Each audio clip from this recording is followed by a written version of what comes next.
안녕하세요. 송아입니다.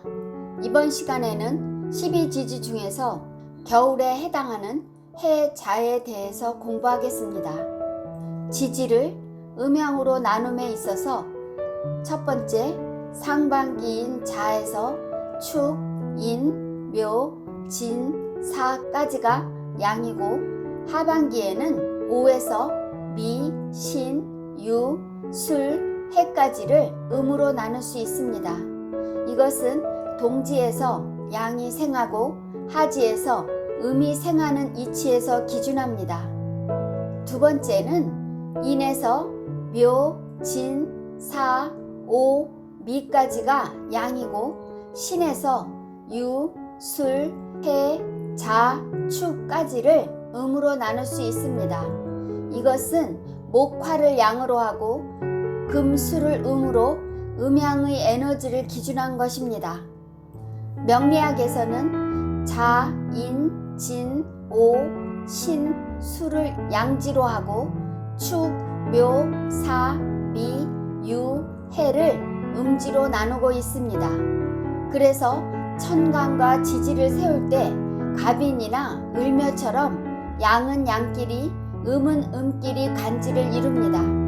그런데 유독 수화에 해당하는 간지에만 자는 계를 따르고 해는 임을 따르며 오는 정을 쫓고 사는 병을 따라 녹지로 삼고 있습니다. 그렇지만 임해가 아니라 임자라 하고 계자가 아니라 계해라 합니다. 병사라 하지 않고 병오라 하며 정오라 하지 않고 정사라 합니다. 이것은 음양이 번갈아 순환하는 원리입니다. 남자는 여자를 통해서 자신의 종을 번식시키고 계승하는 이치처럼 체용으로 설명할 수 있습니다.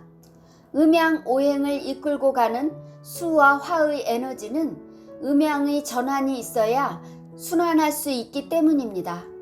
자는 금수에서 목화로 전환하는 것입니다. 오는 목화에서 금수로 전환하는 것입니다. 이것을 음양착종이라고 합니다. 겨울을 시작하는 11월 해궁, 12월 자궁, 1월 축궁은 수방을 이룹니다. 수는 만물의 근원을 이룹니다. 일음과 일양이 수정된 씨앗을 감추고 응집시키는 에너지입니다.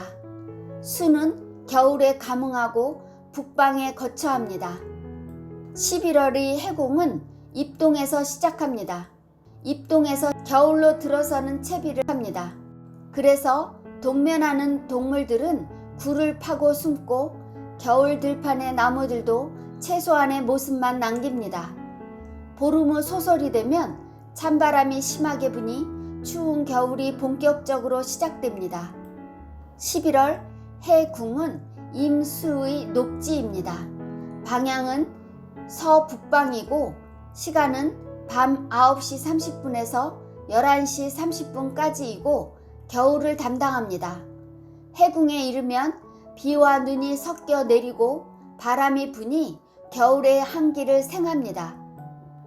임수의 뿌리는 해궁에 둡니다. 고갑자에서 임왈 현검이라 하였습니다. 이것은 물줄기가 흐르면 아득히 멀어져서 거무스름해 볼 수 없고 고요해지니 수의 현묘함을 말합니다. 수기가 발동되면 가장 낮게 아래로 흐르니 만물이 모여듭니다. 임수가 해궁에 이르기까지 긴 여정을 왔으니 그 수심이 깊습니다. 임수의 성정은 매우 호탕하고 남다른 스케일이 있습니다. 수백 개의 하천을 합하여 바다에 이르기 위해서는 넉넉한 토의 제방이 반드시 필요합니다. 토가 없으면 사방으로 넘쳐서 물은 흩어지고 표류하니 쓸모가 없어집니다. 대체적으로 임수는 아침에 태양이 뜰 때 가장 아름다워서 병화를 늘 그리워합니다. 지지인 해의 자전적 의미는 대연헌입니다. 해궁은 수천 개의 하천이 모인 바다입니다. 그래서 하천에 담긴 많은 물이 모인 것과 같으니 하나로 응결시키는 직결지라고 할 수 있습니다. 그러므로 깊고 조용합니다. 해궁에서 드러나는 성향은 변화가 능하고 친화력이 있으며 겸손하고 침묵하며 인내심을 발휘하고 상황에 대처하는데 유연합니다. 임수 해궁에 속하는 물상은 해양, 강하, 해수욕장, 어장, 양어장, 저수지, 수력발전소, 하수처리장, 온천, 목욕탕, 수영장, 빙상 경기장, 수도구, 소방서, 상선, 군함, 어선, 생선, 수산물, 해초류, 폐류, 염류 등입니다. 인물은 위와 관련된 직업이나 유통이나 영업, 음식 장사에 종사하는 사람들이 많습니다. 겨울의 왕지인 자궁은 12월 7일 눈이 많이 내린다는 대설부터 발동됩니다. 보름 후 밤의 길이가 가장 길어지는 동지입니다. 동지는 일양 시생이라 태양의 기세가 조금씩 살아나는 시기입니다. 12월의 자궁은 개수의 녹지입니다.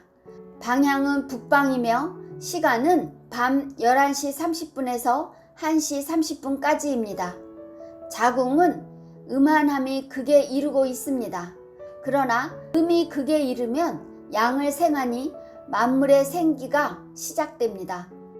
개수를 고갑자에서 개왈 소양이라 하였습니다. 추운 겨울 속에서도 볕을 받아들여 만물이 밝고 환하게 빛나게 되는 것을 의미합니다. 음이 양에 대해서 적극적이고 능동적인 면을 표출해내는 에너지입니다. 개수의 기상은 임수의 뒤를 계승합니다. 개수는 음양의 기운을 한번 돌아서 끝에서 완성시키고 점차 처음으로 되돌아가는 것입니다. 그러므로 여러 사방으로 흩어져서 하늘에서는 비와 이슬이고 땅에서는 만물에게 먹이고 윤택하게 하는 샘물입니다. 지지인 자수의 자전적인 의미는 곤돈이라 하였습니다. 음의 극에 이르니 어려움에 빠져서 그 기운을 도탑게 하는 뜻입니다. 자의 글씨 뜻에는 정자와 난자가 합궁하여 수정체를 이룬 생명의 시작을 알립니다. 그러므로 간지의 첫 번째를 차지합니다. 개자궁의 성향은 가장 유약하고 부드러운 음수입니다. 그래서 수는 부드럽게 유통하니 하늘과 땅 그리고 땅속까지에도 있지 않은 곳이 없습니다. 금의 부조를 받는다면 수량이 풍부해지므로 외유내강할 수 있습니다. 개자수나 임해수는 같은 특징을 지녔습니다. 특별히 개자수는 전략적이며 정보력이 좋고 권모술수에 강하며 임기웅변이 뛰어납니다. 개자궁에 속하는 물상은 하천, 비, 이슬, 눈, 서리, 샘물, 안개, 구름이고 음료수, 액체, 유류, 주류, 염료, 미생물, 어류, 종자, 난자, 세탁기, 필목 등입니다. 직업은 유통, 영업, 정보, 음식 등입니다. 인물은 위와 관련된 업종이나 직업에 종사하는 사람입니다. 임수와 개수는 같은 수입니다. 임수는 수백천의 하천이 모인 바다이니 흐르는 동안 이것저것 섞인 물을 모아서 정화시킵니다. 개수는 바다에서 정화된 수가 증발되고 천지 사방으로 흩어져 다시 생수로서 만물을 윤택하게 기르는 기능을 합니다. 임수와 개수는 시간이 지나면 함께 합쳐집니다. 임수나 개수는 수량이 적으면 수로서 기능하기 어렵습니다. 그러므로 물의 근원지인 금으로 충족시켜야 수가 마르지 않고 유통될 수 있습니다. 수는 감추고 보이지 않는 작용을 합니다. 보이지는 않지만 감추었기 때문에 다시 나타날 수 있습니다. 그러므로 수의 에너지로 끝낼 수 있고 다시 시작할 수 있으니 만물은 순환될 수 있습니다.